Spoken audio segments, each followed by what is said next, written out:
Hi, everybody. How are you? It's been quite a long time. I do want to tell you there's been a lot of changes over at Christina Baker's mini homestead. So I'll have to show you, but my dad built a little square coop, and it's kind of like a transitional housing. When I got a new rescue chicken, she stayed in there for like 3 days. Then I introduced her to the crew, and they accepted her right away. She's a mini cochin. As you know, I rehomed two of my girls, and I've lost six chickens since February. You hear a baby right now. I'll show you the baby. But hi, sweetie. That's the love child. I'll tell you about her. But um, he built it, which is a blessing. It's not waterproof though, so a lot of times I have to take whoever is in there and transport him in the house or in a box or something. But it's transitional housing and it's working great. Right now, I have Vanilla in there and Pumpernickel. As you know, Pumpernickel got really sick and he or she almost died from sauerkraut. The tummy, her little tummy gets swollen real easily when she's stressed out. She had a little tummy ache today, but I think she's gonna be okay. It was really hot outside, but she needs to get used to the heat. She can't be indoor chicken because right now I have 10 chickens in the house and 10 are outside. As you know, I started off with three. The three I originally had that you remember meeting was cinnamon and nutmeg and lavender. Lavender's my black silky. She's broody right now. She wants to have a baby. And cinnamon nutmeg. One of the twins is in love with Pepper, our boy, and they made a love child together. So I'll show you the love child, and her name is Sunshine. She did have a sibling named Pip who passed away shortly after coming out of the egg. It was over 100 degrees outside, and I thought it would be okay because it was with one of the surrogate moms, but I fried to death outside. So when that happened, I went on Amazon and ordered two incubators, and unfortunately, one of them was broken. So Amazon sent me another one later. And the replacement one looks like this. And then I have this other one that looks like this. And the one on my left has 12 in it. The one on my right has 15. Well, on day 6, I came in here and I had already put the teens out into the transitional housing and I heard a little chirp and I was like, why is there a chirp in here? Because I already removed them from that part of the room. And I look and it's a newborn baby who, after only 6 days, hatched in this incubator. My chickens are hiding their eggs and they don't want us to eat them. And I do have a rooster. As you know, I'm on the border of the city and the country, and they're changing my housing tract to just be all housing now. And my neighbor who had a rooster and he had other animals just sold his property. They're gonna put 25 houses on it. So I'm blessed right now that my neighbors are very supportive of my chickens and my rooster. He only crows early in the morning, like at 7, between 7 and 8. And usually he's crowing to get the girls up. He's got 9 girlfriends and he does get really stressed out. And I almost lost him 2 weeks ago. So I haven't been making these videos because we had a lot of losses. He got very ill. He wasn't breathing. He was like practically passed out. It was a bad situation. I'll have to show you a picture of him in the next video. My phone's dead right now. But he was toasted. He had heat stroke really bad because he's black and he's a boy and he's high strung and he's always running, chasing the girls. He got bad. And we think he might have had a gapeworm, like a parasite stuck in his stomach or in his throat. I gave him Safeguard for several days, but that didn't seem to work. And that's the reason we ended up hatching these eggs is because I was reading on Safeguard that you shouldn't eat the eggs from 7 to 14 days. So I said to the girls, let's not eat the eggs, for like 2.5 weeks just to be safe. And I don't want to throw them away because they might have life in them. And if I'm not going to eat them, then they're going to progress into a being. And some people say, well, you could eat the balut. I'm not going to eat the balut. Plus, the whole idea is that you don't want to eat the egg because, um, you know, it could have been exposed to something. They said it's fine if it's a baby chick, that there shouldn't be any problems. It's just Safeguard is like the anti-parasite. Well, I took him to Waco, which was almost an hour from my house. And the reason I did that was because I spent $300 on basil. I know, on a chicken, but they're my pets too. They provide us with eggs and they're also pets, and I want to respect them, and they all deserve to have a name. And people hurt my feelings because they were like, it's a dime a dozen. Just go get them at Tractor Supply for a couple of dollars. But mine were actually more than that. Mine were, I went through a book and I looked at the different types of chickens and I looked at what the chicken, will look like and the temperament and, how many eggs they're going to have and their lifespan and if they're friendly or not. Are they good with kids? So, I mean, I did my homework and I picked a little bit of everybody, but unfortunately, they all died, from different causes. And I wasn't about to lose him. And I wasn't going to take him back to uh, Salado because when Pumpernickel got the swollen tummy, I had already taken Basil the week before and they gave me some medication. And I'm pretty sure she had a parasite too. And they said, well, there's nothing we can do for a heat stroke, which is a lie because at Waco, they gave me critical care, which is like kind of like a shake for one of us, like Ensure or something. And it had electrolytes in it and it had calories, and it was like a little shake for him, and I could give him little drops. And when I was trying to give him the drops, the girls wanted it too, his ends. And I thought that was fine because it's just like a high calorie shake. Like one of us go and works out or we get sick and we get Ensure from the doctor. It's not the best quality, but if that's the only thing your body can take at the moment and it sustains you, keeps you alive. So I was upset. Why didn't they give that to me?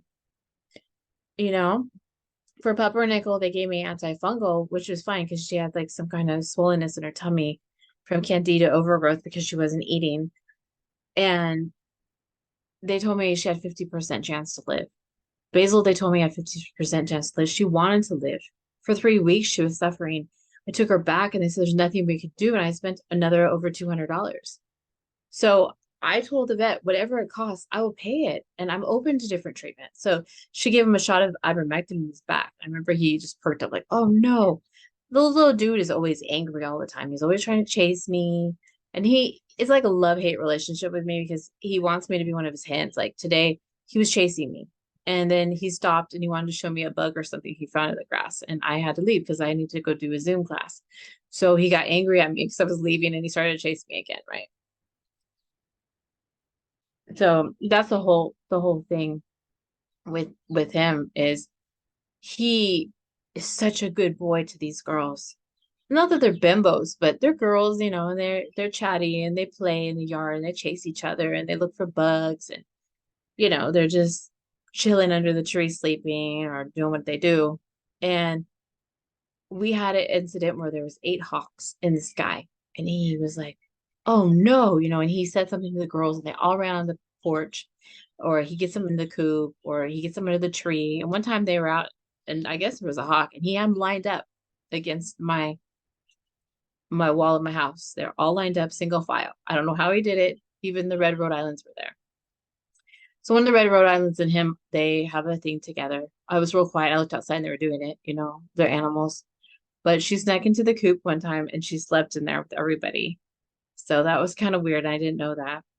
I didn't do like a full on head count. Plus, I think she was perched.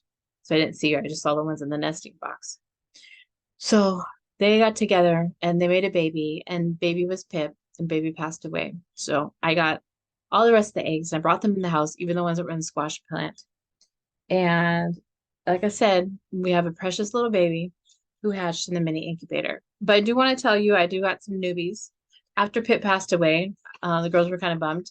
So I went to Tractor Supply and I got 4 more chicks. I got 2 brown leghorns and 2 of these Bonnefeurs. And they're probably going to get rehomed. They're a little bit hyper. They're trying to jump out of the box already. They're only 2 weeks old. One was running from me, tried to go under my treadmill, got my bookshelf.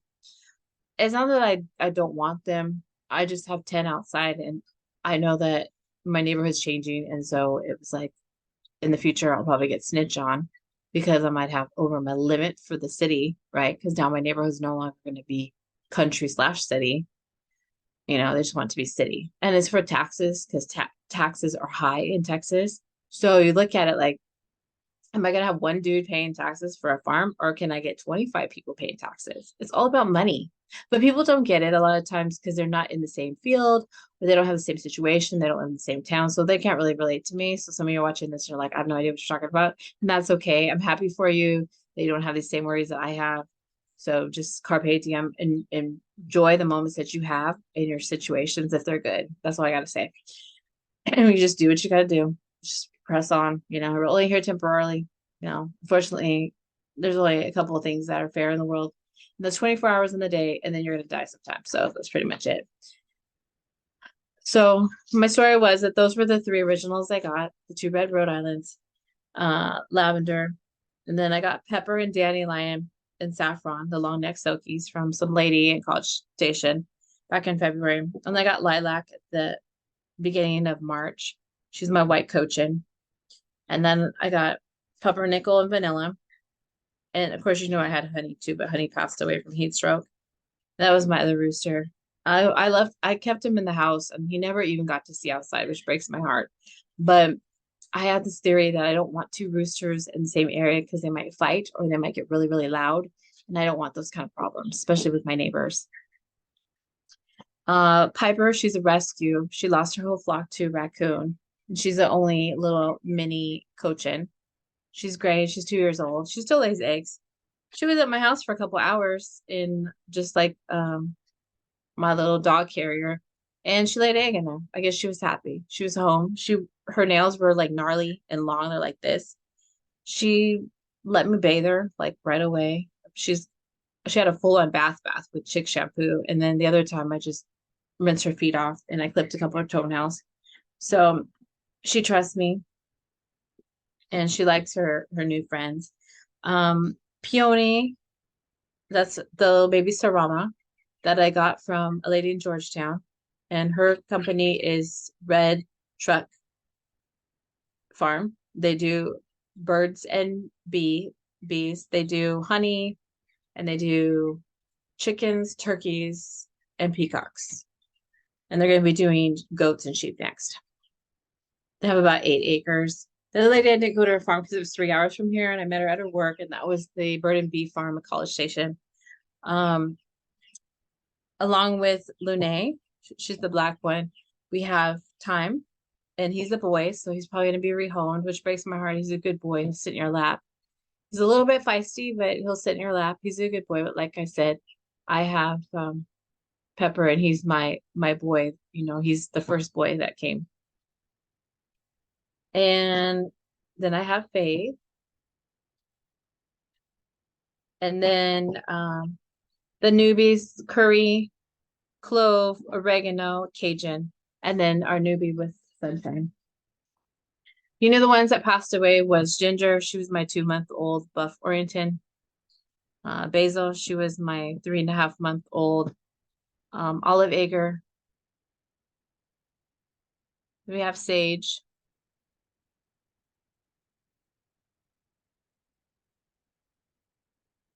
She passed away from bullying. She got beat up. She was the one with special needs. She was my little tiny mini salamander Fagel. I loved her. She was so cute. She would go on a swing. I threw the swing away. It got kind of like rotwood from the rain anyway, but it's really sad. Nobody else liked to swing on the swing but her. And she had little messed up feet, but she could keep up with everybody. I just felt real bad because Sesame, I'm pretty sure she beat her up. And then I had a niece, which is best friends with Sesame, which she was a black cochin, and she was sweet, but that was her best friend. So we went ahead and rehomed them. They went to some farm in Temple. My mom and dad drove her over there. She was supposed to be picked up by a friend, but my friend canceled 3 days in a row. And the 4th day, she said she didn't want her anymore. And then she wanted Honey before that, and Honey died. So, and of course, we lost Pip. Pip died from the heat stroke. And we had Rosemary. I rehomed Rosemary. She's beautiful, looks like a little eagle. And she was loved by her family a lot, but she actually died from heat stroke too. So out of these, I've lost 4 to heat stroke. I lost 2 to bullying, and then I rehomed 2. So I'm out 8. 2 were given to me, and then I have 20. Like I said, one of them is a love child, and the other one was given to me. So, I mean, in reality, I bought a lot of them. The least expensive one I bought was $2. I bought 4 of them for $2 each. So I spent $8 at Tractor Supply. They had a sale, they were like $1 off. And then the most I've spent on them was probably $8. A couple of the little farms charge $8. I got my Sarama for $5, which is a good deal because I saw people selling them for $10 to $30, which is an awful lot for a chicken, especially when, well, unfortunately, my ratio is really high on death. We had over 40 eggs that we thought were fertilized, and like I said, only 2 of them have hatched. I don't know if they're all late bloomers or perhaps maybe they died when I had a blackout the other day. I came home on my one of my breaks at the university where I teach because it's right up the street. It's like 5-10 minutes from my house. So I came home and I had lost the electricity, and so my lights were out and my incubators were turned off and they were cold. So if they don't hatch, it's because they passed away from the shock of being warm, then all of a sudden cold. I'm thankful to the Lord though that Sunshine was okay. She's by herself, so no one's there to keep her warm, and she was all right. She does have a heating lamp and she has a little heating pad in her little box, but like I said, neither one was working. The others were keeping each other warm. When I peeked, they were all kind of huddled up together. Baby Sarama, she's growing a little bit, so that's good because I was kind of worried about her. But I'm gonna go ahead and show them to you. I already showed the incubators. I candled my eggs, and it looked like there was somebody in each of them, but unfortunately they look dark now, so they may have passed. It's been hard. I lost a lot. If you think about it, only 2 hatched and one of them died. So I only have 1 success rate out of 48 eggs so far. And I have some eggs outside that my girls are still sitting on. But like I said, the last one that was hatched outside, first and only, died from heat stroke. So I don't know what to say. I'm trying the best I can. I mean, my garden, I was excited about my garden. I planted like 80 different types of different seeds and plants. And at the end of the summer, I just had squash pretty much. I do have my rosemary. It came back, so I was happy about that because we did get some rain. My basil's still growing, but all the other things are gone. My cilantro's gone. My 8 tomato plants were gone. My corn, but you can only try. I feel like this year I failed a lot of stuff, but at least I failed trying. I didn't try to fail. I just failed trying. So I should give myself a little bit of credit for that. If this was a class, I would hope I at least get a C pass for all the effort I put into it. But let me go ahead and introduce you to the babies. Enough of my talking. I just want to give you a heads up, let you know what's going on and what's going on in the little nursery right now. I call it the nursery. A different room. Last time I was in the room next door, that became like a hospital, and unfortunately, most everybody died there. The 2 that were okay was Pumpernickel and Vanilla. She had a really hard time. She cried and cried a lot. Even my dad was like, maybe you should rehome her. She has PTSD. She watched everybody in her little flock next door in our little hospital room die or get rehomed. And that for her was stressful. She saw Honey die next to her. She saw Sage get beat up and die in there. She saw Basil almost die like so many times having seizures and then going to the vet and not coming back. And then she saw Sesame and Anise leave and not come back. So of course she's gonna have PTSD.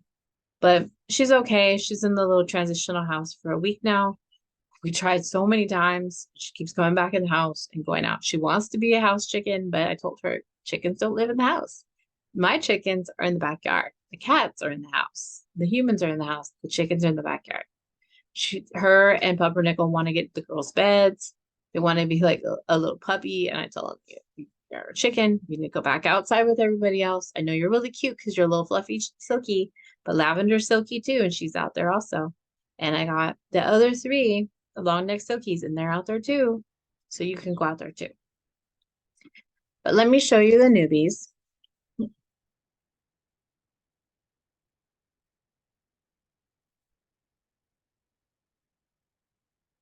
Yes, this is my office. We got 2 here. Like I said, I'm not sure who's his room. This little one's always curious as well. I came in here earlier and there was like literally four chickens. 4 of these chickens were just sitting on that yellow.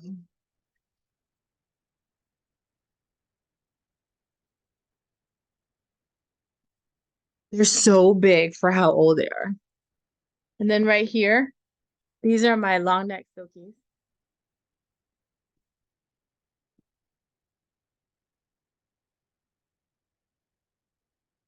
And I have a baby Sarama in it too.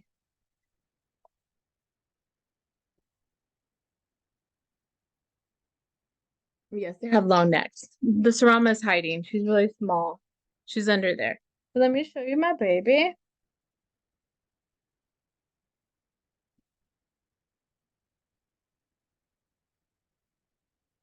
This is my baby right here.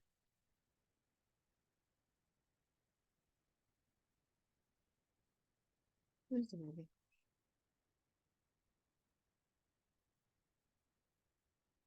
It's only a couple days old. It's only a couple days old. Let me show you. Hmm.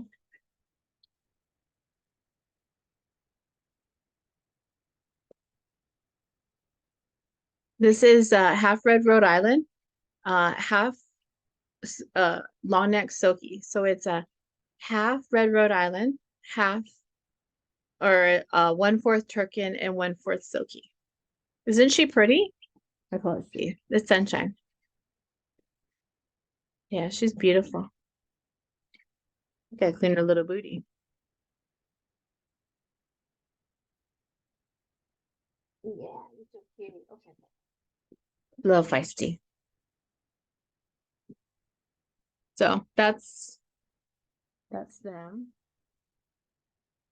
Oh, here's baby Sarama now.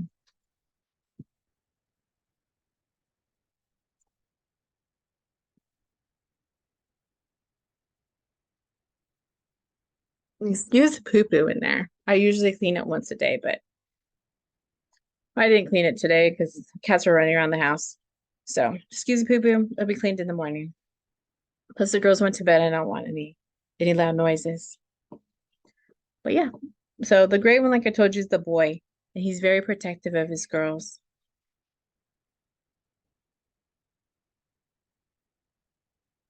And then you have baby Sarama. So just want to show you everybody. And like I said, I changed rooms because it was sad. It's a study room now. It's no longer the chicken hospital. And yeah, I don't try to separate my chickens anymore. The only reason I had Basil in the house with the others is because she had a really bad heat stroke and I didn't want her to seizure outside and have her bad cough. And the reason I didn't separate Pepper is because I knew that would kill him because he has to be with his girlfriends, you know. But yeah, she's a sweetheart. I took Peony, my Sarama, and put her in there for like 20 minutes, and she showed Little Sunshine where the water is and the food and how to eat and drink, and it was great. I'm not really sure if the others are going to hatch. I put myself on a list on Friday to pick up 2 Buff Orrington chicks at Belton Feed in case nobody else comes, and then she can have 2 friends. And I already have a couple family friends that want some chickens. So if everybody makes it, or if I get even more, then I can share some with others. So I do want to keep everybody, but it is costly. You know, the food is costly and the vet bills are really costly. Like I said, Pepper was $300, but it did save his life. So it's worth it, you know. And so now I know a good vet I can go to, you know. But it's heartbreaking. He cried the whole time. He was crying and having problems breathing. And he's a little boy and he's tough. He's my tough little boy. So it was really painful to see him suffer, but he's doing really good. He still has a little bit of a cough. She didn't know if maybe he ate like a bad bug in the backyard. I spent a lot of money on my bug guide too, so I need to figure out how I can do it. And then I'm also going to try to figure out how I can do my own gardening and my own lawn now too, because now I'm hesitant and I don't want anybody else around, you know, because I don't know where this bad bug came from. And you know, it shouldn't be here if I pay good money. I went to gardener. Right now, there's a lot of weird diseases going around, and people aren't sure. 2.5 hours from where I live, there's this lady who said that she got this mysterious disease called Merrick's, and it killed her whole flock. Every single chick is dying. She doesn't know how it happened because she doesn't go anywhere. But hey, you know, you never know. But signing out, and I'll see y'all next time. Bye.